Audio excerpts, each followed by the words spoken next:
and welcome to the February 2nd Padre Dam Board of Directors meeting. I'm Bill Pommering, President of the Board, and this meeting is hereby called to order. Before requesting a roll call, I want to point out that this meeting is being held by video conference pursuant to Brown Act amendments. Instructions for the public to participate electronically and procedures for providing live and written public comments were included on today's agenda and posted on the district's website.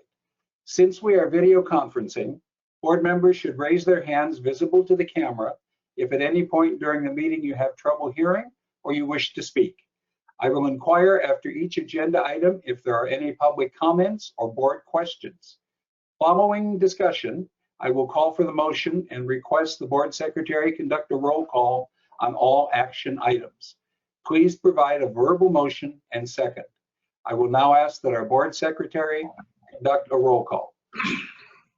Thank you, President Pommering. Director Peasley? I am here. Director Wilson? I'm here too.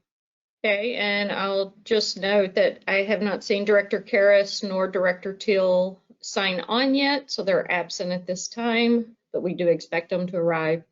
And then President Pommering. I am here.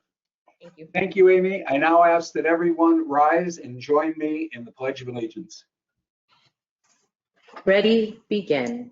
I pledge allegiance to the flag of the United States of America and to the republic for which it stands, one nation, under God, indivisible, with liberty and justice for all.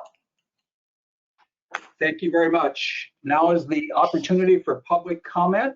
Amy, do we have any comments from the public? I am checking the platform and I do not see any hands raised, and I have not received any written comments either. Okay. Now, are there any items to be added, withdrawn, or reordered on the agenda? Board members? Staff? Okay. At this point, we'll move on to the approval of the January 19th, 2022 board meeting minutes. Do I have a motion? Doug, you're muted. Wilson moves the minutes. Approved. Peasley will second the motion. Okay, I have a motion and a second. Motion by Director Wilson, second by Director Peasley. All those in favor signify by saying aye. Aye. They're gonna have a roll call, I think. Oh, that's right. Geez, no more ayes. I like that. Go ahead, Amy. Director Wilson? First part done, can't I? Just can't get out of it. Director Wilson? Yes. Director Peasley? Yes. And Director Pommering? Yes, thank you. Before we move on to the consent agenda, does it look like we heard anything from Director Teal or Director Karras? They are still not logged into the platform, so I don't see them yet. I'll signal you I'll raise my hand when I see them arriving.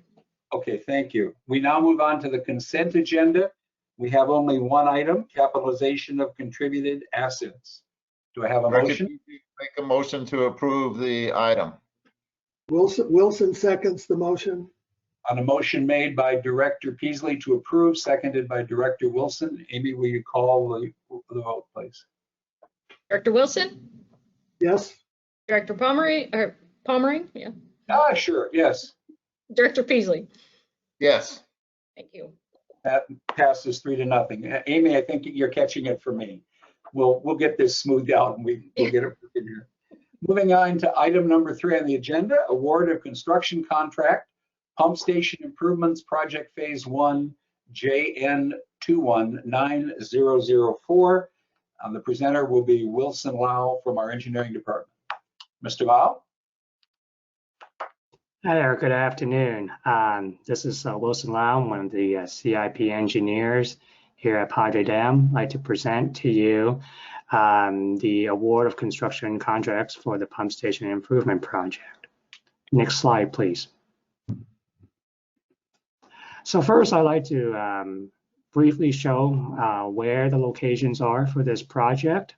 As you could see, majority of the pump stations that for this project will be over at the East Service Area, and we have one over at Western Service Area. I'd like to point out to you that some of the pump stations, the text box has a green outline. Those are what we call the base bid items for this project. And then the text boxes with the blue outline, those are going to be the alternate bid items. And I'll talk a little bit about that later on in this presentation. So next slide, please. So this project is making electrical improvements to the pump stations. These pump stations, some of them go back to 1962, and over the years had components change. But to my knowledge, this is the one of the first major electrical improvements at these pump stations. Some of the improvements that was going to be made are replacing the motor control centers, the MCCs, replacing the MSBs, the main switchboards, which provide power to the MCCs, and also replacing the automatic transfer switch, which provides power to the MSB. Next slide, please. So let's talk about the bid strategy here. So this project had funding for the 3 pump stations that are labeled green. And what we did here was that we call this the base bid items. And district staff was then interested in knowing what the other 3 pump station bids were. And if the bids were favorable, the board has the option to fund all 6 pump stations. The designs of these 6 pump stations were already completed, so there was no additional effort coming from the district staff. Next slide, please. So on December 22nd, we received 2 bids. One was Anderson and Howard, and the other is Sun Contracting Company. And as you could tell, both of these bids fall within the engineering estimates. Also, the alternative bids are competitive since they're very close to the engineering estimates. And also, the Anderson and Howard looks like to be the apparent low bidder. Next slide, please. So district staff had a chance to review Anderson Howard's bid. And we noticed that Anderson Howard did not have the general engineering Class A license, which was stated in the bid documents. Anderson Howard did submit a written response letting us know how they felt that they met that requirement. District staff provided that information to legal counsel and asked for a recommendation. And legal provided an opinion stating that this is a deviation that the district doesn't have discretion to waive, and provided a recommendation for us to send a written response back to Anderson Howard, notifying them that their bid is non-responsive. District staff then reviewed the next lowest bid, which was Sun Contracting Company, and find that bid to be responsive. Next slide, please.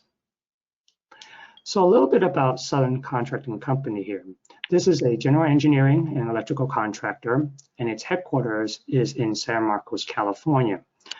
They've done work in pump stations, wastewater treatment plants, pumping plants.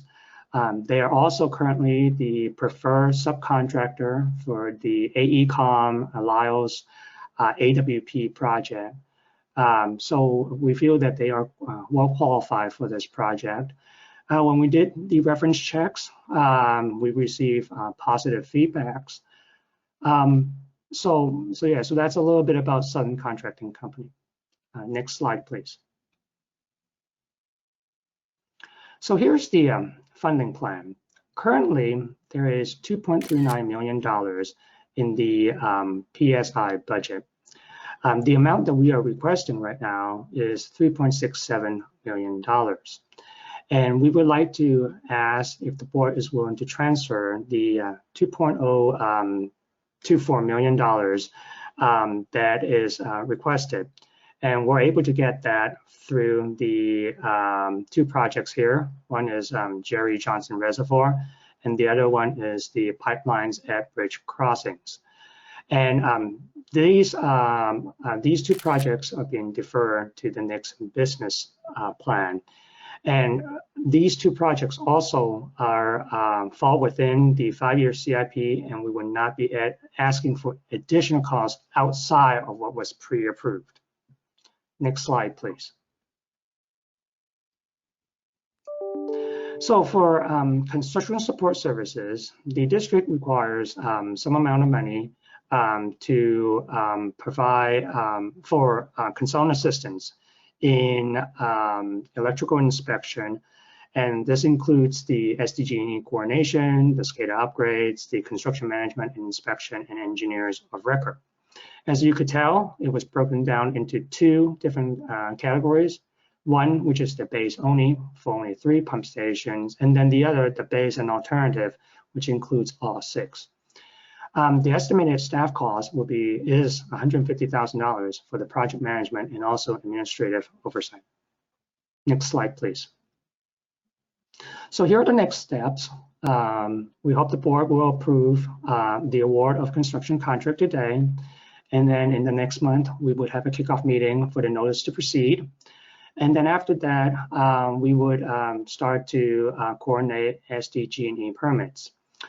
Starting around fall, winter of this year, we anticipate electrical work installation to start. And we're anticipating that this project will conclude March of 2024. This project is a 24 months project.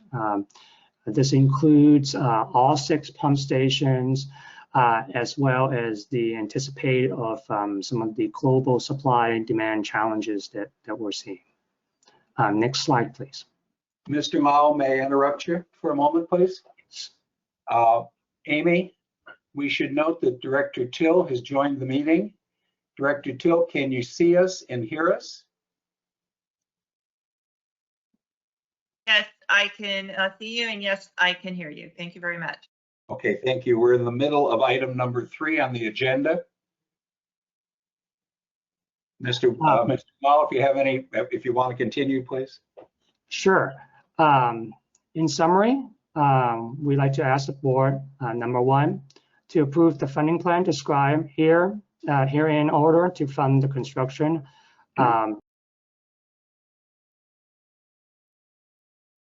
for the base bid and alternate bid items for the pump station improvement project. 2, reject the bid received from Anderson and Howard Electrical Incorporation as non-responsive. 3, award the construction contract to the lowest responsible bidder, submitted a responsive bid, subcontracting company, in the amount of $3,107,173, and authorize the CEO, general manager, or his designee to approve contract changes orders up to 5%, $155,359 of the contracted amount. And 4, authorize the CEO or general manager or his designee to award the construction support services contracts required for the successful completion of the project as described in the summaries for a total not to exceed amount of $366,600 plus 10% contingency, $36,660. Next slide, please. That concludes this presentation. Yes, Director Wilson. Yes, Director Wilson, go ahead. Thank you, President Pomeroy. The 2 projects that are being deferred, Jerry Johnson Reservoir and Pipeline Bridge Crossing, you did clearly indicate that this being pushed into the next 5-year plan. My question is that okay? I mean, are those projects critical now, or are they, or is it okay to, from an engineering, from a service point of view, to push them forward? So those 2 projects, I believe, are currently in the design phase, and will be moved into construction in the next business plan. So you're saying it really isn't deferring them much anyway?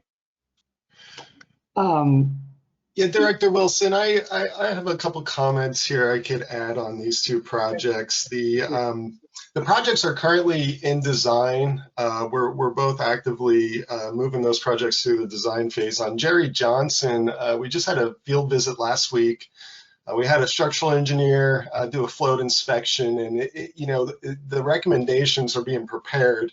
We don't have those in front of us, but we feel that site is going to be a good candidate for aluminum roof replacement, not just the coating. So that's working its way through, and I think at the end of the day, spending a little extra time in the design phase right now with our structural engineer is going to provide added value to our ratepayers as we move forward. So the project is moving forward. And then the bridges project, unfortunately, we've really run into a roadblock here, no pun intended, with Caltrans. I know a lot of agencies been impacted by COVID, but the plan review has been extremely slow going through Caltrans, and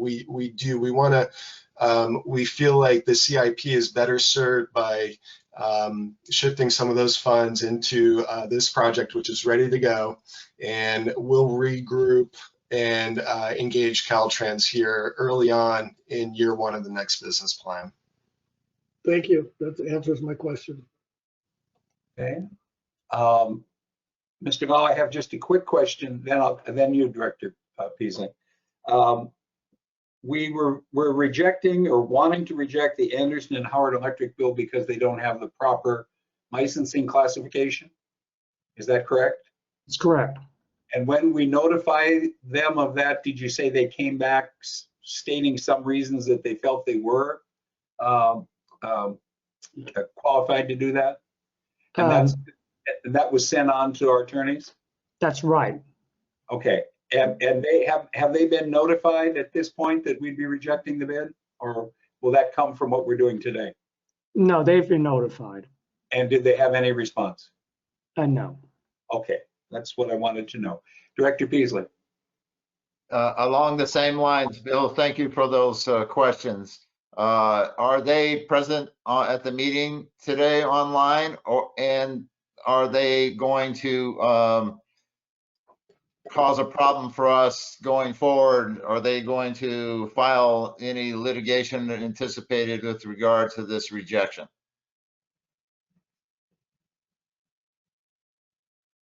I haven't heard from.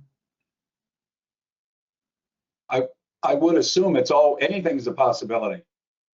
Yeah, and Director Peasley, we haven't received any indication from them that they're gonna litigate or take a step further and oppose this decision today. Correct. Okay, Other than the original letter from them, I'm not aware of anything further. And staff indicated they're not either. And they were specifically informed of the time of the meeting today, and that this item would be on the agenda as part of the communication from the district. Okay. very good. Any reason to believe they're attending? It doesn't appear, but we do have a teleconference, a dial-in option only, and that would not show up for me to see. Thank you. Director Peasley, I'm sorry. I didn't mean to cut you off. No worries, Bill. I would like to make a recommendation to approve the staff's, what were there, 3 or 4 items there for move that forward for approval. Wilson seconds that motion. On a motion to approve staff's recommendation made by Director Peasley, seconded by Director Wilson. If there's no other comments from any other board members, Director Till, you have a comment? No? Amy, would you please call the roll? Director Till?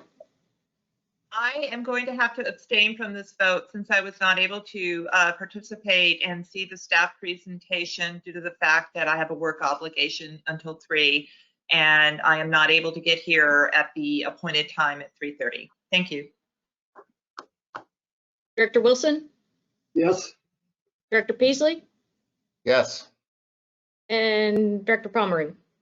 Yes, the motion passes 3-1. Thank you, Mr. Lau. We appreciate the information. Thank you. Next item, cost of service study update. We'll start with Karen Jassoy, please. Good afternoon, board members. I'm Karen Jassoy, the CFO, and I am introducing John Wright. He's on the call with us, and he is from Raftellus Financial Consultants. As you remember, a while ago, we brought the contract to the board back in November to hire Raftellus to do the cost of service study. And so this is one of our check-in meetings just to give you an idea as to what we've been up to. And I'll turn it over to John. Thank you, Karen. Board, thank you for having me here today to present to you. Next slide, please. So we're going to give you an update of what's going on with the cost of service study, as Karen indicated. And here's a little synopsis of our agenda, which I will not read through. Next slide, please. So this is a large project with a lot of key objectives. One of the things I want to emphasize to you, though, is the ultimate overarching objective of the cost of service study is to develop proposed rates for the period FY23 through FY27. And those would be proposed rates that we believe will be Proposition 218 compliant in terms of how they were developed. And then underneath that overarching umbrella of coming up with proposed rates, there are many sort of key things that we're doing in the project. And I think on the left-hand side of this slide, what I would like to emphasize to you is developing financial plans. We're actually going to be doing financial plans for a 10-year planning horizon from FY23 through FY32. And the reason for that is we're interested in the last 5 years of that 10-year period, how the advanced water purification program will be affecting our overall finances. And then as an outcome of that financial planning process, we'll developing the amount of revenue we need to collect from our ratepayers in terms of their potable water, recycled water, and sewer rates. And once we have that, we will do a cost of service study to determine how much each customer class should be paying, and then we will develop rates. Now, I guess that's on the left side of this slide, I'm sorry. On the right-hand side of this slide are some other very important things we're doing that are kind of ancillary, but still important in developing rates. Looking, for example, at how much the Eastern Service Area property tax credit is on a $1 per HCF basis, doing a miscellaneous fee study, looking at your fully burdened direct labor rates that you charge for services you pay paid by developers, for example. And then, of course, finally, a set of comprehensive reports and presentations for you. Next slide, please. So when you think of this rate study process, this is kind of another way of saying what the previous slide did. First, we want to do financial planning and ask ourselves, what's the correct combination of rate revenue increases and perhaps external debt financing to maintain the financial integrity of all three of your utilities? And we want to, within that context, make sure that we meet all of our debt service coverage requirements. We have the appropriate amount of cash reserves, and that we minimize future rate increases, and hopefully we have small, smooth, and predictable rate increases without annual rate spikes. That financial planning process determines the amount of revenue we need from customers, which leads us into the middle green box there, the cost of service study. Now, the key issue in the cost of service study is to allocate costs to customer classes based on the intensity of demands they impose on our system. So in a water utility system, that would usually be defined as maximum day and maximum hour peak demands. Customers that impose high peaks on our system are allocated more costs and generally pay higher rates. In a sewer context, that would be what sort of strength loadings customers have in their sewage discharges. Customers with higher strength loadings pay higher rates because they're allocated more costs. And this notion of the cost of service analysis allows us to determine, once again, how much we need to collect from each customer class, and it lays the foundation for Prop 218 compliant rates. That leads us to the box on the right, rate design. Once we've developed rates, we'll be able to have for you 5-year projection, FY23 through 27, And I think that down in this right-hand box under water rates, I'm not sure, Karen, that we're specifically looking at drought rates in this particular study. But we are working with the executive team to discuss the effectiveness of your existing rate structures and some considerations perhaps for possible changes in rate structure design. Next slide, please. So within the context of rate design, even though we must be compliant with Proposition 218 and have cost-based rates that are proportional to the costs customers impose on our system, we do have the opportunity to emphasize certain things that may be important to the board. And of course, water use efficiency, which is another way of discussing conservation, which is the first box here, and having cost-based price signals that will hopefully send a message to customers to use water efficiency is often a key consideration.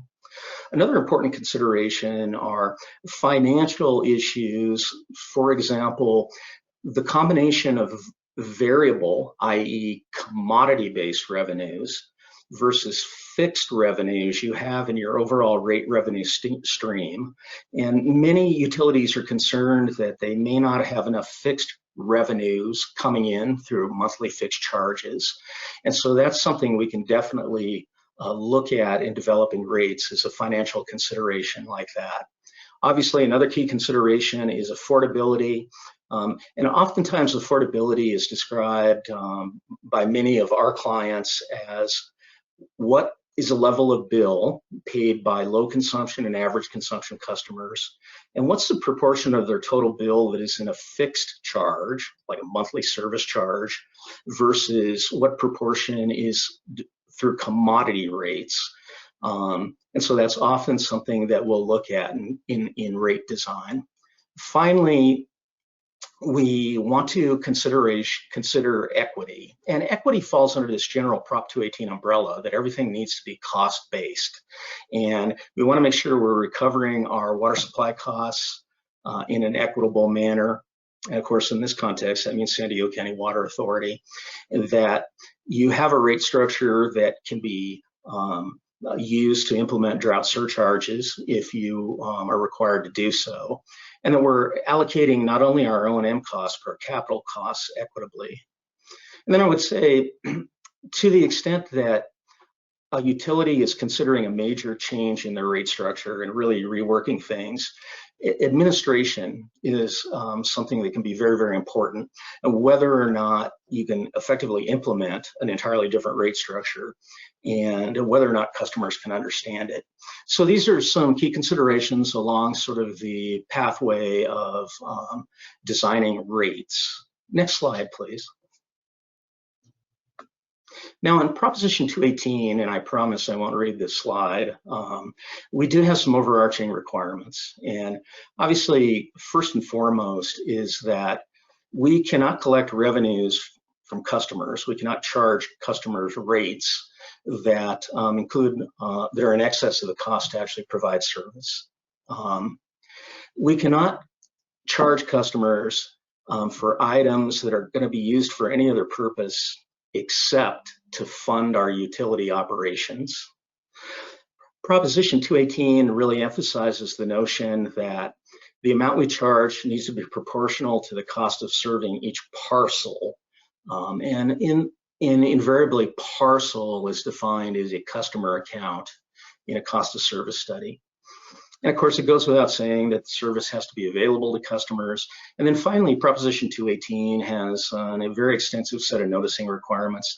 The key one is a 45-day notice prior to the public hearing that any utility conducts to consider rate increases. Next slide, please. Well, we have a lot of things going on, as we noted in a couple of slides previously. This is a list of some of the key objectives in the study out of the RFP that the district issued. And we're in a situation where most of these specific objectives have been started or completed. So for example, we've done a really comprehensive customer demand analysis looking at how your customers use water. In the case of your single family residential customers, in each one of the 3 tiers that you have, really trying to understand on both the potable and recycled and sewer sides your unique customer and customer class demands. Another key issue that we've really been working closely on with staff is to look at how administrative overhead costs associated with your entire district are allocated between potable water, recycled water, sewer, and parks, and developing an allocation methodology that we believe is rigorous and defensible and appropriate. We're going to be meeting with Karen, I believe, on Friday to start developing financial plans with her that will allow us to be able to present to you, I think at our next board meeting, projected rate revenue increases over the 10-year planning horizon. The cost of service study, and then many, many items down after the cost of service study have been started. There are a couple items that we have not yet started on, and namely, I think the most important is obviously our reports and presentations on the results of this entire process. So a lot going on in a very compressed time frame. Next slide, please. Karen, if you would you be willing to talk to this schedule? Yes, of course. So this is a revised project schedule. We've seen this schedule before, but we have put in some additional dates. You can see the light blue is where we are today, Wednesday, 2/22. And then we're planning on coming back next board meeting to present some initial findings. And as John said, some ideas to relative revenue requirements and what might mean for rates. And then all the other dates are really driven by when we need to have these rates approved. So we kind of go back from, the plan is to hold the Prop 218 hearing on June 15th. And so we got to back up from there, make sure that we have the 45 days from when it's mailed, and then we got to add in time for the printing and the presenting the data to the board, and having the board approve the rates that go into the 218. So really all the other dates are come from the Prop 218 hearing date. So lots to do in the next couple months, lots that it's been done, and I appreciate all the work that John and his team are doing. They're all really highly qualified individuals, and if you want to ever go back and look at their CVs that were in the report, that the proposal that they gave us, they're really quite impressive. So I'm very happy to have them on. And Karen, I hope it's all right for me to say this. I think that it is. One of the things that I'd like to emphasize to you all is that Karen and her team have been really effective and really efficient in getting us a massive amount of information. This is customer demand information, financial information, and information regarding cost allocations that you're currently using that has allowed us to move forward. And I think we'll definitely be able to meet this schedule, but it's through a lot of good work of your staff. Yeah, really good work. Thank you, John. Thank you. Any questions for us? Is there anything further, John? No, sir. Okay, directors, any comments? Director Wilson. Let me just unmute me. First of all, Mr. Wright, that presentation you just made was one of the most coherent, easy to understand presentations I think I've ever heard on cost of service. And I know a little bit about cost of service because I helped create the rates for Padre Dam in the past, but really great job. Thank you. Break it down to 218 and we can't charge we can only charge customers for the cost of the service provided to them and so forth. I have a question or two. And it relates to allocating expenses to each of our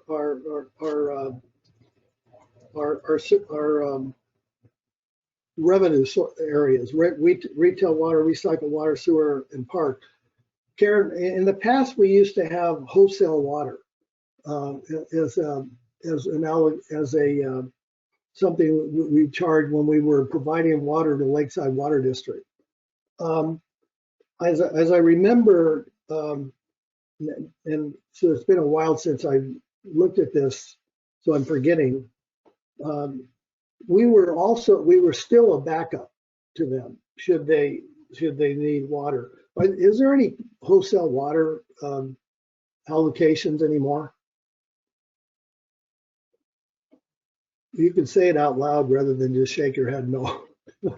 Oh, I feel bad, but we got rid of that operation. We're doing the exercise every year to kind of do it. And so we got rid of it. We can always add it back if we ever need it, but we simplified it, streamlined it, and just have the retail water operation.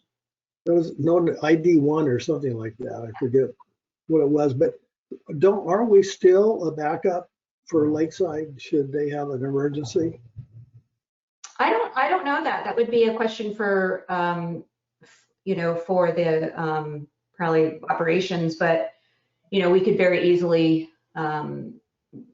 take care of that. We haven't done it since I've been here. I mean, it hasn't been done for a long time, but as part of the de-annexation of Lakeside, I think we still had connections that should they have emergencies, or something that we could be a backup system.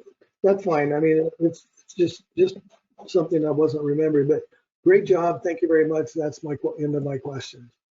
Thank you, Director Wilson. Director Paisley. Thank you for that question, Doug, about Lakeside. And I remember that going back in the past myself. And if the answer to the question is yes, and you don't have to answer that today, we can dwell into this later after you do a little research into that, Karen. If we are the backup to Lakeside Water District, and Lakeside Water District is receiving cost benefits through cost avoidance as a result, if we were not providing them the backup service, then I would be interested in thinking about what the value of the backup service would be to them and what it would mean in terms of a rate impact to them on service to them, if you understand what I'm trying to say. Now, if it's just like, a one-day backup or something on emergency, I understand that, interconnections just for a handful of days, I get that. But if it's a long-term kind of a thing, to me, that's a completely different animal. And so I would like you to address that going forward into the future. Secondarily, I think you've been thinking about this with regard to the East County AWP. If and when we approve the moving forward with the AWP through our JPA and partners, is the rate structure that we're proposing here going to have to be revised, or is it being considered now, or how is that being thought of and handled? Well, the AWP JPA project will likely be online after. We're anticipating that it will be online after this 5-year business plan.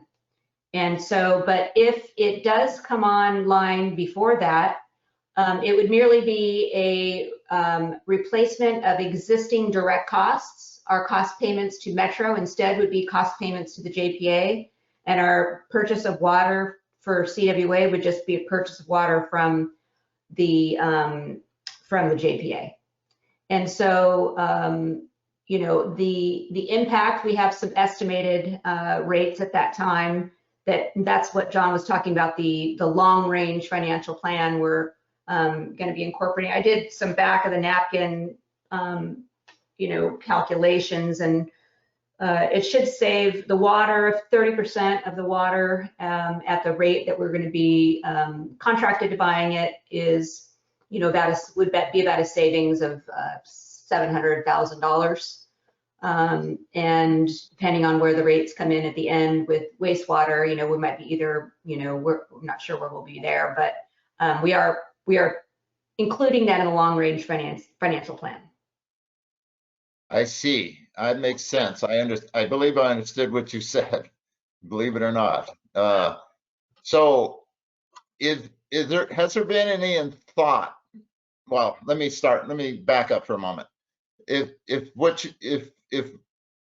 we're saving money day one with regard to sewer and CWA and in rates, then this rate model then is being put forward under the assumption that we are not going to do the AWP, or we're going to collect more money than what we need to do if we do the AWP.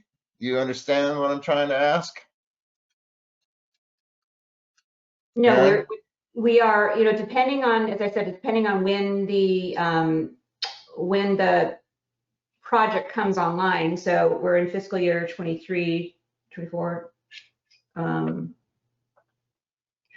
23, 24, 25, 27, fiscal year 27. So, it will either be the last year of this 5-year business plan or the first year of the next 5-year business plan.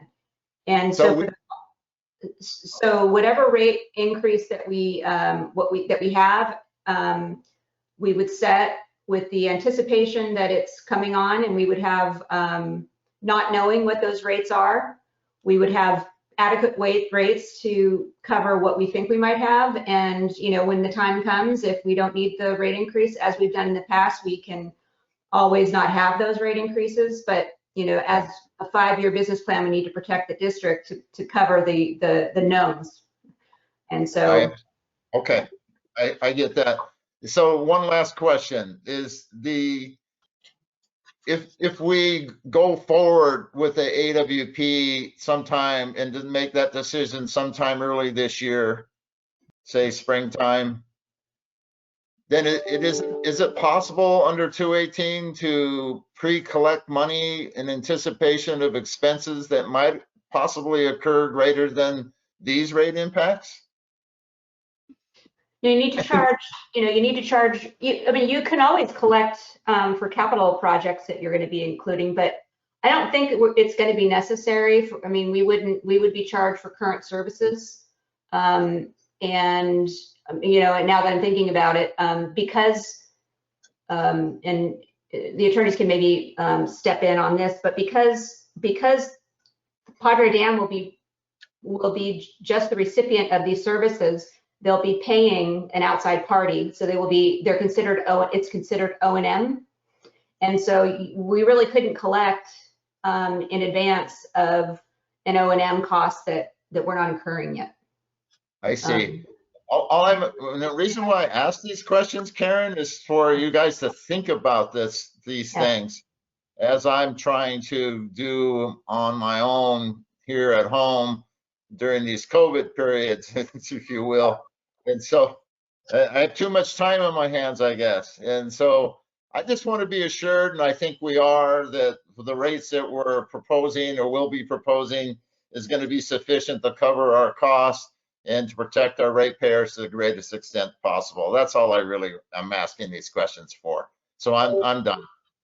You're done. Thank you. Can I add one more thing on that, Director Peasley, is that, as we have now, and we're hoping to do again, we do have a pass-through resolution, which we pass through the external increases of costs. And so that would actually be covered under that, because this is a third party who's providing those services. So our rates really will not be anticipating this pass-through increase, because we never project what those increases will be.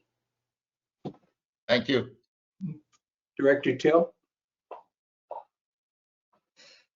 Thank you for a great presentation, and I really am looking forward to learning from my esteemed board members more about 218 and this process. This is my first time. My first question is a follow-up from Director Peasley concerning the public review sessions. I would recommend considering explaining AWP and how this will benefit our ratepayers, because again, this is that opportunity. It is going to be hitting possibly in this plan. And this is that opportunity to share with them what we are actively doing to prevent long-term rate increases. So I think that definitely should be included. My other question is, if water rates do go up, are you calculating a decrease in demand? That usually does happen. Has this happened at Padre Dam MWD? What is the track record we have? Does demand go down when rates go up? So that question. And then the third question is, I've been doing some research on affordability and reading reports on affordability and water in California. And one thing that keeps coming up is the human right to water, that people have enough to get through their daily basic needs, and that it is affordable. And that amount is, I've seen, between 50 to 55 gallons per day per person. How can we provide water to people on fixed income, middle or lower income, that they can make sure that they at least get that minimum of water for health and sanitary reasons? So there you go. Thank you very much. Karen, let me take a crack at those two really good questions. First, as it relates to the notion of declining demand, clearly across the country, we've been seeing demand decline on a per account and also per capita basis for about the past 30 years. And so in the financial planning models that we're developing for the district, one of the things we have the ability to do is to modify the demand forecast such that we recognize a continuation of that long-term decline.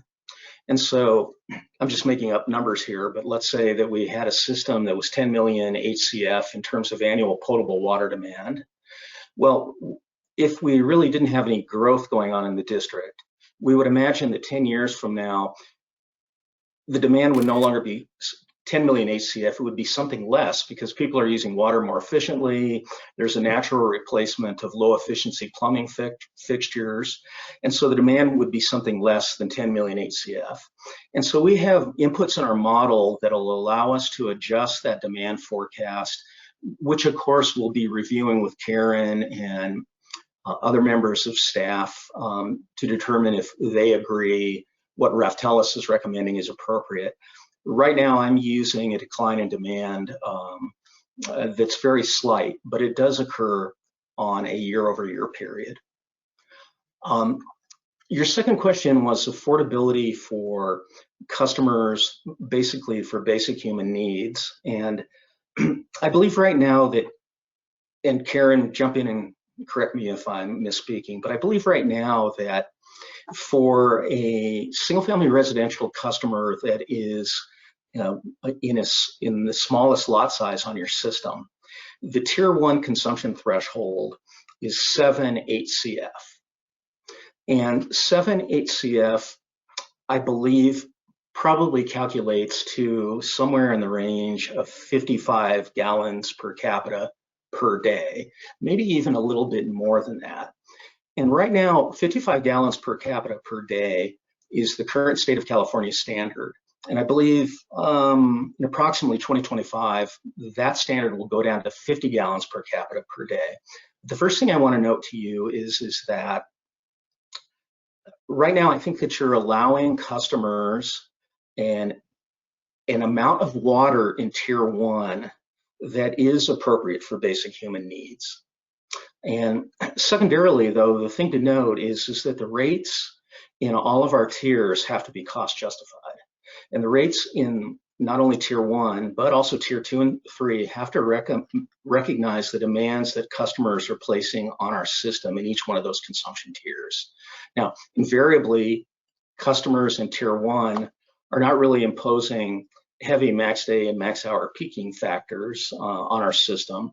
And therefore, tier 1 is allocated lower costs. And also, invariably, tier 1 customers, they're residential customers, they're perhaps being served by a 3/4 inch meter, and that means a lower monthly meter service charge.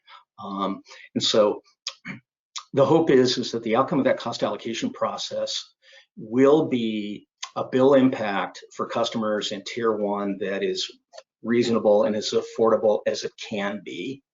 But it is a cost-based issue in the state of California because of Prop 218.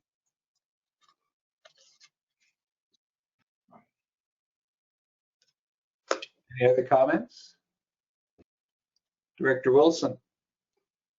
I just did a deep dive in my memory banks in my brain, which is probably a mistake. So about what I'm about to say may be partially incorrect or mostly incorrect, I don't know which. But in that issue that I brought up on Lakeside Water District, I'm remembering that backup system might have been a short-term situation that occurred right after de-annexation, and that after that, they tied into the Levi plant by building a short pipe that can make a connection, which therefore made them connected to County Water Authority by design. And I think my memory is thinking that that's what happened, and then that backup system went away. So maybe staff, that'll be helpful to staff when they look at this, but I didn't really want to open up Pandora's box here by that. I was just trying to recollect, and my short-term, well, neither one of my memories are that good, short-term or long-term. So I just wanted to add that to the mix. Thank you. Thank you. Any other comments, Board Director Till? Yes, as a tier 1 user myself, I also think it would be very beneficial in the public review, or at least a meeting with myself, to explain very detailed how tier 1 works, and if you are on a fixed lower or middle income, this is the amount of water you get, and this is what your costs will be. This will be something I definitely will need to have when interacting with my constituents. It's the number one thing that my constituents bring up, is how can I afford to pay my water bill? And so if we are at least assuring them this is the cost for 50 to 55 gallons per day per person, and this is what we're doing to ensure that you will have enough water, and that you don't have to go days on end without flushing toilets or taking showers, et cetera, et cetera. So, and also maybe to maybe later on, as part of our plan, a strategy how people who need to stay in tier 1, how they can either harvest rainwater or water conservation to get by. So thank you very much. Okay. Any other comments, directors? Any comments, Amy, from the public? Checking, we have no public comments at this time. No public comments. Thank you. This was an informational report. No action is required. Mr. Wright, thank you very much. I agree with my fellow directors. It was an excellent report. Thank you. Thank you. Okay, moving on to item number 5, appointment of board committees and representatives for outside organizations. The revised table I'm recommending was put as part of our package. I tried to make the assignments in regard to the director's requests and availability and backgrounds and meeting times. So if there's any questions, comments, suggestions, I am looking for Director Till. Thank you very much for all your work on the appointments. The only comment I have is that I still question the need for having appointments to the Chamber of Commerce for a few reasons. One, this is an organization that does do political endorsements for our water race, the upcoming 2022 water race. They will be doing endorsements, and I believe, I don't know if there are any other organizations do endorsements. I think we did this before, there aren't. And that we are paying fees to the Chamber of Commerce, and we are paying money for our board members to attend those meetings. The second comment I have is one of the alternatives for diversification of water we should still be looking at is groundwater. And the best organizations that can assist us in acquiring groundwater resources, working for storage, also injection of groundwater is the San Diego River Park Conservancy and the San Diego River Foundation. Neither of these organizations require fees to join. And it would be an excellent idea if we started getting more involved with organizations to assist for groundwater. Okay, I don't believe that's what this item is for at this point, to add or subtract. I will say, just as a comment on making endorsements by the chambers have issued us letters that none of the money that we pay as members is used for political purposes. And our attendance, I believe our attendance at those meetings allows us access to the community. It's a two-way street. We gain a lot of information from those meetings, and we impart information on what we're doing at those meetings. Director Peasley. Yes, Bill, you're right about that, and thank you for those comments. This is an item that we're trying to make appointments to existing committees that we're members of. This is not an item to change that at this point, so I recommend approval of the board president's suggestions as outlined in the staff report. Director Till. I apologize for my confusion on this. At what point do we add or subtract? At what point, which time of the year do we do that? Well, in the past, we've done that once a year, I believe. We did it a few months ago. You were part of that. Part of that meeting. Yes, I was, but I thought we did it all together. So I'll just have to wait for the next one for the addition or subtraction. Thank you. Thank you. Director Wilson. Wilson seconds the motion. Okay, on a motion made by Director Peasley, seconded by Director Wilson to go forward with the board president's recommendation. Amy, are there any comments from the public?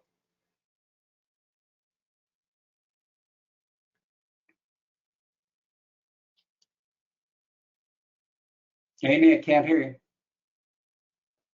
Sorry, I was muted. There you go.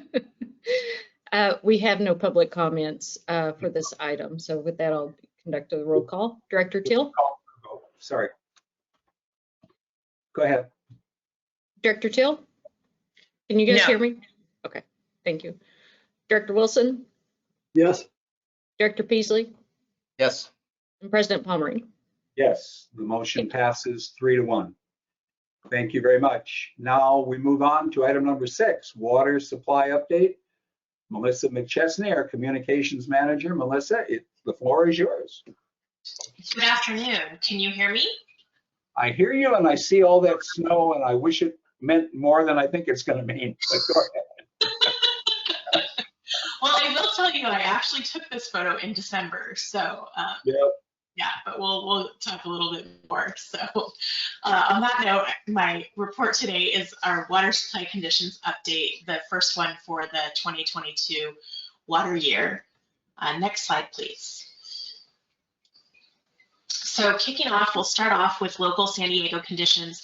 As a quick reminder, our San Diego conditions don't make a huge impact for Padre Dam because we do import 100% of our water, but it does still have some impact on water use, not only for our customers, but throughout the San Diego region. So we've received 3.75 inches of precipitation at Lindbergh Field to date for water year 2022. And as a reminder, the water year begins on October 1st of each year. And this amount is 85% of average to date for the water year, and which puts us at about a little more than half an inch below normal to date. However, you'll see the photo there, we do get some really beautiful sunsets at this time of year despite the lack of precipitation that we've seen. Next slide, please.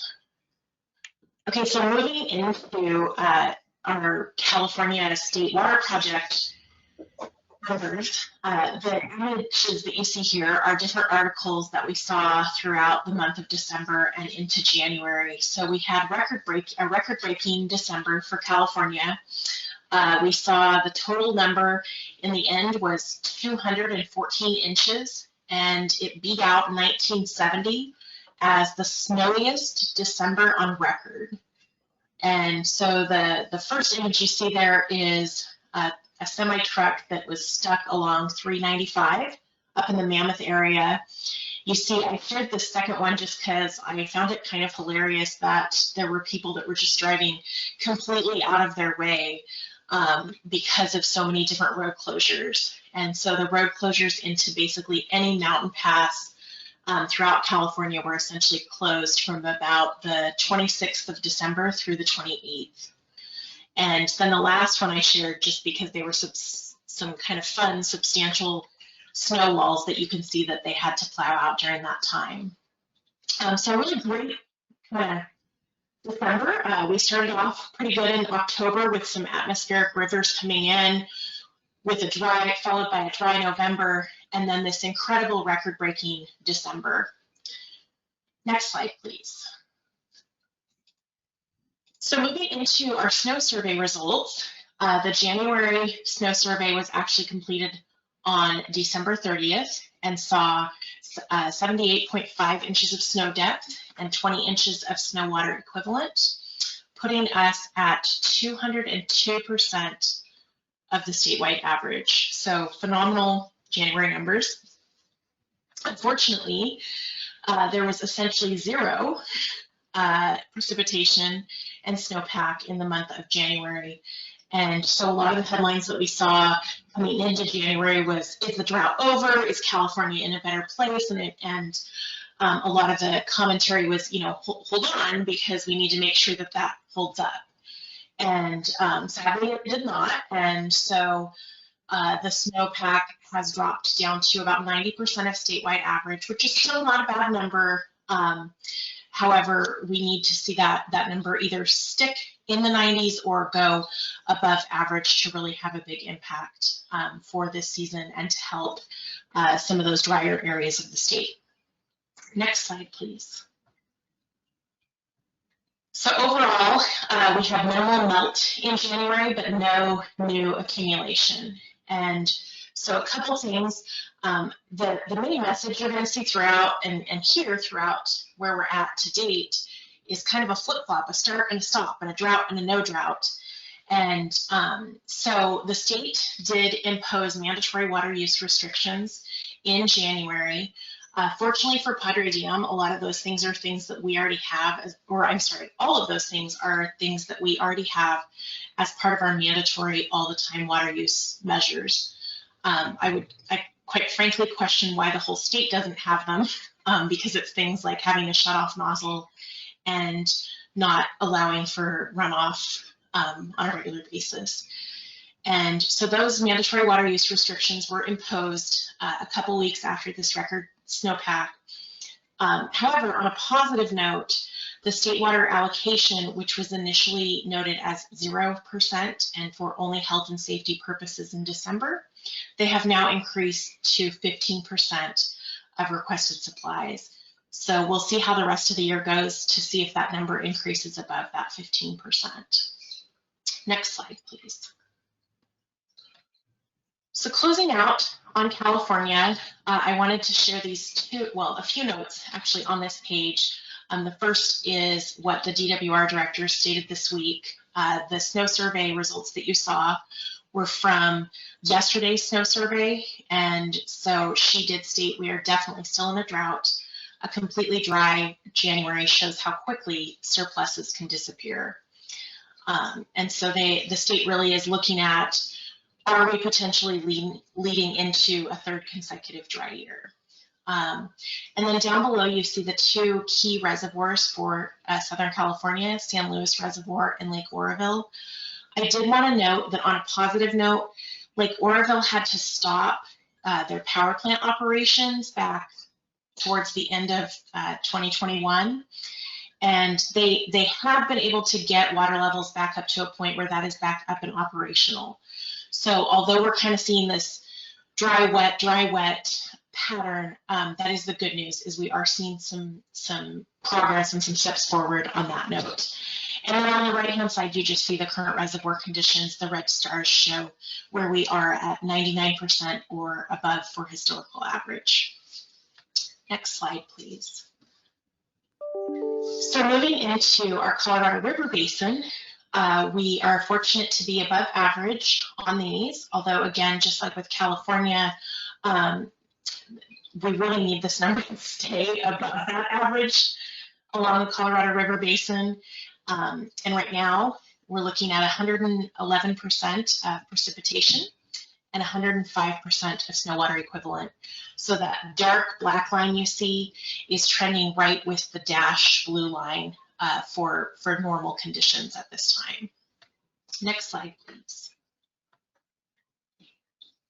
So a few additional notes on the Colorado River Basin. You'll see the snow water equivalent levels off to the right-hand side. They're all looking fairly good for this time of year, as to be expected for January. Not an overwhelming purple, which is much higher than average, but in a lot of cases above the 80% level. So a few other notes on the Colorado River Basin. This photo that you see is of one of the boat ramps at Lake Powell, and the Bureau of Reclamation has modified releases from Lake Powell in order to maintain water levels. Again, that doesn't have a big impact on us receiving water here in California, but it is still an important note, as it is a basin that we do receive water from.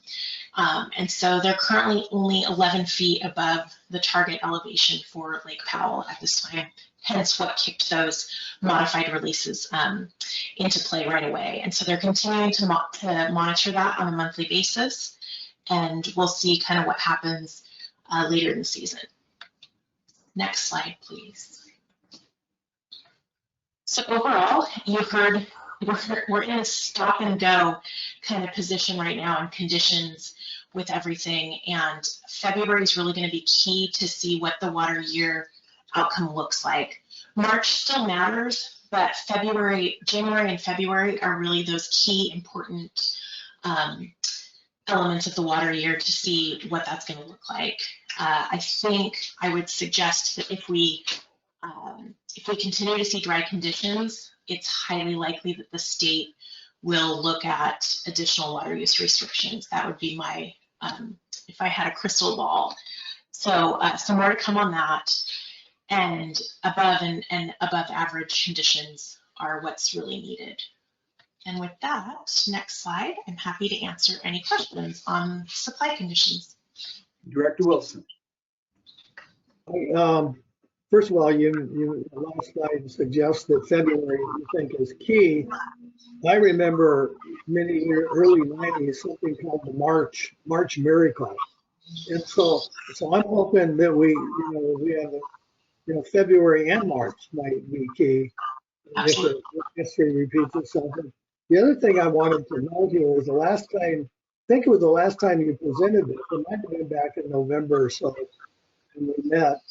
I asked you directly to give us more snow and improve the water conditions, and you did it. I mean, December was, as you mentioned, a record year. And so I'm going to ask you again now, I'm put you in charge again of that, and make February and March good years. And just to take the pressure off, you don't have to, it doesn't have to be local. Well, no, San Diego. It just needs to be up where the water is stored in Northern California and the Colorado River, but no pressure. Great report, thank you. Thanks. Director Till.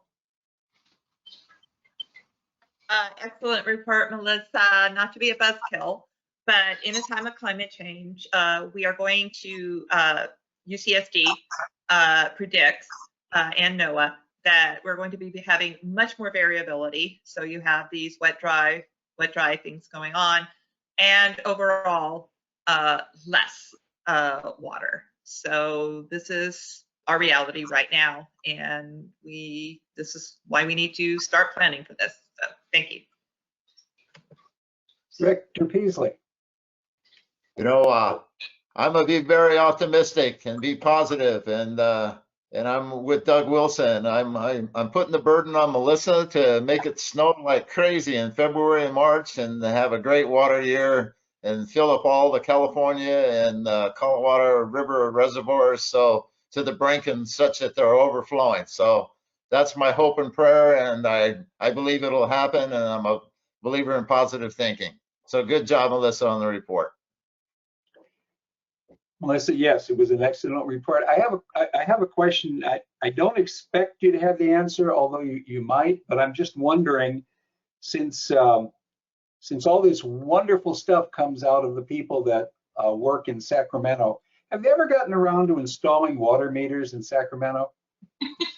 You know, they were on a 10-year plan. I'm not sure where. I believe that 10 years, if it's not up, it's pretty darn close to being up. But we do have family and friends. My husband is from up in that area, and I know that over the years we've heard, my father-in-law got a water meter, and I'm like, what do you mean? What? Yeah. I understand. So yes, they had a time frame that they had to meet. There was legislation, and I apologize, I don't know the number, but they did have to put in meters. So it was finally an embarrassment enough that they got around to doing that, I guess. That's all I can think of. I love it when people dictate things that don't apply to them somehow. That was an informational report. Any public comments? We have none. None? None, no public comments at this time. Okay, thank you. Melissa, we're going to keep you in the hot seat and move on to the district annual report for fiscal year 2021. All right, so this is our annual report that we do for the fiscal year every year. And next slide, oops, I lost my cover. Well, the cover has some really great photos of our employees. So although it's not on this initial slide today, please check it out online. And so that's my first note as I get into this report is this annual report is put on the district's website and shared with all of our customers. It's put on the district's social media, and it was sent out also in our customer e-newsletter. And it's set up as a flip book, and so you're not seeing that flip book today, you're just seeing some slides. But the flip book actually has embedded into it links to different elements that are shared within the annual report, and also has a couple videos that are embedded without. This year, there's one specifically I'll point out on a specific page on water quality. And so we kick off the report with information on the board of directors and a letter from our general manager that highlights some of the highlights of each year. And then next slide, please. We head into an overview. Before you move on, you do realize you could make a lot of money by selling page 2 as a dartboard. Just thought I'd mention that. I'll prefer to keep it as it is in the annual report. So our next page is really kind of an overview of our service area and the infrastructure that we have and some of the key numbers. And so these are updated every year. And our customer section, I just want to point out, we've changed a little bit over the years. And really we point out the total number of connections now, because if you list just our total number of customers, it doesn't actually point out the sewer plus the water connection. And so that connection number helps to really identify that. Next slide, please. Then this next section does a great job, I think, at highlighting the different areas, and these match up with the areas of our 5-year business plan and give kind of a year at a glance and just go over some of the highlights in our different areas.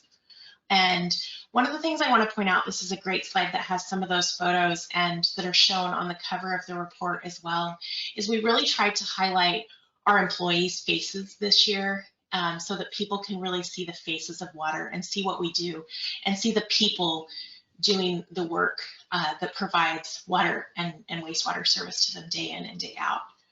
Next slide. We always highlight the East County Advanced Water Purification Project, and so this highlights a lot of the key things that happened last year, the WIFIA loan award and the award of the design build packages for packages 1, 2, and 3.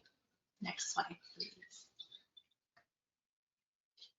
And then we also highlight some of the work that we do that directly kind of makes and connects with our customers. So the value of water and customer outreach. So a few things to note on here. We did a rain barrel giveaway last year. We did some virtual tours. We had a new water shortage contingency plan adopted. And all these things were things that our customers were able to participate in and will ultimately have a long-term role in. Next slide. So then we move into infrastructure and talk about the work that we're doing out in the field 24/7 each and every day. And so I had mentioned to you that our slideshow, or I'm sorry, our flipbook online has different videos embedded into it. And so on this left-hand page, there's actually a video that's embedded into that page that pops up and shares some water quality information with our customers. And that ties right in really well with that bubble that talks about 1,454 water quality samples were collected last year. And so this really gives our customers a great idea of what we've completed, especially compared to our goal, which is directly from the 5-year business plan. Next slide, please. Next slide.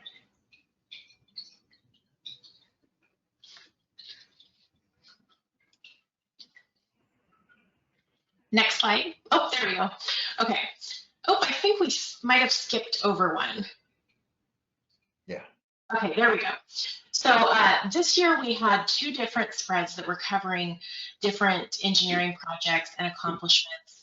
And it was because we had a lot to say about the different things that happened. And so that allowed us to add this new graphic that shows the different construction award contracts that were awarded, which we thought was important to point out because a lot of projects take more than 1 year in time. And so it allows us to really touch on the fact that those were things that were started in this year. Next slide, please. This next one goes into, again, investing in our infrastructure and just gives some additional highlights on different CIP projects and shares some photography from those projects. Next slide, please. Then, of course, we always like to highlight Santee Lakes, and they had some really great accomplishments in fiscal year 2021. And so we took time to point out those different things, especially the deck that was finished up and some of the great numbers that you see highlighted in those infographic bubbles down on the bottom right-hand side of the page. Next slide. Then we get into giving customers some more information on their bill and on our service areas water consumption. And so we always like to share with them the unique rate factors that makes Padre Dam who we are, and also sharing with them where their water or where their money goes. For example, pumping is a great example. People don't realize that 100% of that goes to SDG&E, and that not even 50% of their bill goes to Padre Dam operations. There are other elements that go to the County Water Authority, as well as capital replacement. And then we have some graphics over here that show how some of our water is used. We can move to the next one. And then we end the report out. Next slide.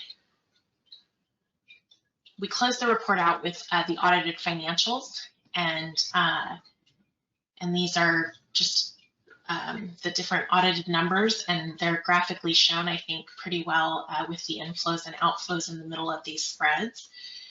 And then the last slide, next slide, please, shows is a complement to our cover, and so you'll get an idea of what the cover looks like. But again, it shows the faces of our employees. And so that was really, I think, a nice highlight this year, was to really show those faces of our fantastic employees. And with that, like I said, please check it out, share the link with family and friends.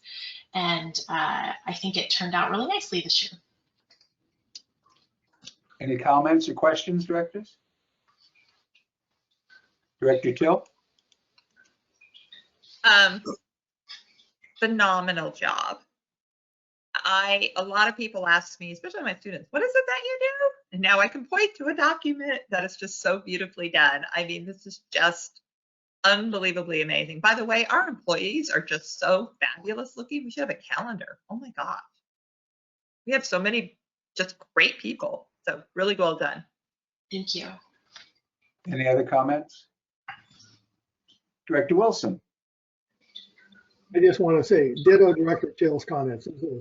Every year, this is so creative, rather than just stale numbers. I mean, you make it live and breathe and put people into it. Really, really great job, Melissa, as usual.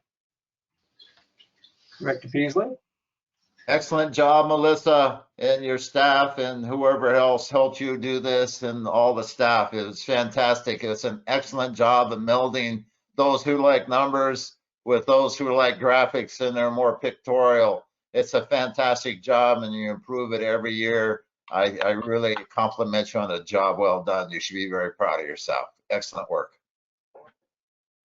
I will echo all of those sentiments, Melissa. Very well done project that you and we are proud of. Not that we can be, we are proud of it. So thank you very much. Amy, any comments from the public? We do not have any public comment. Okay, that was an informational report and there's no action required. We will now move on to item number 8, board reports. County Water Authority, CWA Board of Directors meeting. I see there were at least 3 reports filed on that. Mine, Director Wilson, Director Karras. Certainly a meeting worth reporting on, certainly a meeting worth attending. Director Wilson, would you like to add anything to that?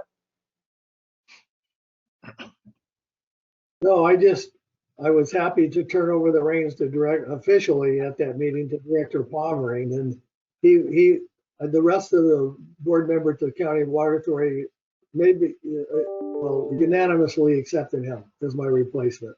So, good job. Well, I will say that the one great thing that came out of that was their recognition of all the work and all the years that you put in at the County Water Authority, and it was very kind of them to also thank Pam Wilson for allowing you to come and play with them over there at the County Water Authority. But it was an interesting meeting. If anyone has any comments on my report or Director Wilson's or Director Karras, please let us know. Happy to discuss those. Metro Commission, Metro Wastewater JPA, Director Peasley. That would be I, and thank you, Bill. I appreciate that. There was no meeting. The meeting is tomorrow at noon for the 1st February and the first meeting of this year. There will be an appointment tomorrow planned for a ad hoc committee that will be interesting to see who gets on that committee. And it's essentially dealing with, as I mentioned before, those parking lot items that are in the amended and restated agreement. And so that'll be an interesting appointment. Staff has formed a monthly, I'll call it a pre-Metro meeting to benefit me and Director Karras to get a better understanding what's going on at Metro TAC, which is the staff level, and so that we can be and I can be better prepared for the upcoming meeting for tomorrow, for example. And hopefully that special meeting will end sometime in August, which is the deadline to complete all the parking lot items as stated in the restated agreement. So hopefully it'll be a short-term duration. So that concludes my report. Any questions? Well, Jim, you did so well. Let's have you do the Santee Chamber of Commerce board meeting. I know you submitted a report. Do you have anything you'd like to add, or are you okay with that? I just want to say it was the annual retreat, let's call it, where we kind of dive in deep into the events that we're going to hold and committee assignments and those kinds of things. So it was a very well done meeting that was held over at Carlton Oaks Country Club. And we got new leadership over there, which is great. And we're going to try to do 4 Santee magazines this year, which is a really good moneymaker, and we're headed off onto a good start. And so I'm proud to be a member of that organization, as Padre Dam is too. That brings us to the San Diego East County Chamber of Commerce, Government Affairs and Infrastructure Land Use Committee. And I attended that yesterday and submitted a report. I don't know if anyone has any questions. A lot of good information there on what's going on in the community. So anyone have any questions? Any other meetings, conferences, events attended by directors per AB 1234? I can't think of any that have happened recently, some coming up. So, okay, moving right along, we'll go to director's comments. Director Till? Oh, yes, I have a comment. Can I go ahead? Sure. Yes. I am not sure if the board knows, but I am not arriving on time at 3:30 at the meetings. And the primary reason is I am a teacher, frontline worker, and we must be in the classroom between 7 a.m. and 3 p.m. and Chula Vista. I teach at Mater Dei Catholic High School. We are also short-staffed, so it's not possible for me to leave early either, and I have to supervise students until 3 p.m. I have to commute and fight traffic to get up here before 3:30. I cannot stay on campus to Zoom in because the campus closes at 4. And I don't think it is illegal or allowed for me to go at a nearby Starbucks and Zoom in unless there is. I think that it's not fair to my constituents that I cannot make that 3:30 meeting and I'm not able to vote at certain certain items, and there were 3 items that I was not able really to attend. So I respectfully request any alternatives to this solution, but I am not able to make the 3:30 appointment time due to work obligations. Thank you. Okay. Director Wilson? You saw me getting ready to talk, I guess. I don't know. No, you're. Director Till, what would work for you? 4 o'clock. Not 3:40. I've noticed that you tend to come in right around 3:42. So 3:45 wouldn't work? 3:35 is possible. Traffic is always a concern. It's at 94-125. 4 o'clock, I definitely can make it. 3:45, I might be late, but yes, if we want to try 3:45, that could be possible too. Director Till, were you aware of the times the board meets when you made the decision to run for office?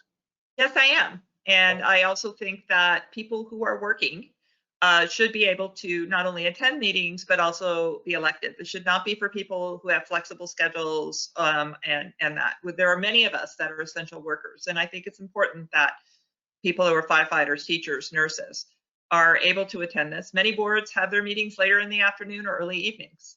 So yes, I was aware of it. And that was my only question. That was my only question. Any other comments? Director Wilson, was that your only comment? Director Peasley? Director Till, just a comment. I believe you can go on any location where you can get website access and transmit from there. So I know where Mater Dei is, and I know there's some very close locations where you can get online and meet and get on the schedule at 3:30 to meet your obligation as a member of this board and the obligations that you represented to your constituents. So that would be my suggestion to you. I don't think we can have a back and forth at this point. And I think also I would like to have some talk with legal on that, what my options are. Thank you. Nick, were you going to add anything? I noticed you came on. No, I was just going to remind the board that this is just director's comments right now. So there's a bit of a brief back and forth, but a larger discussion would need to take place during an agendized item. I agree. Thank you. Any other? I'm sorry. Go ahead, Director Peasley. I'm sorry. I'm sorry, Bill. I was done. That's all I wanted to say. Thank you. I have no comments at this time. Moving on to District Council's report.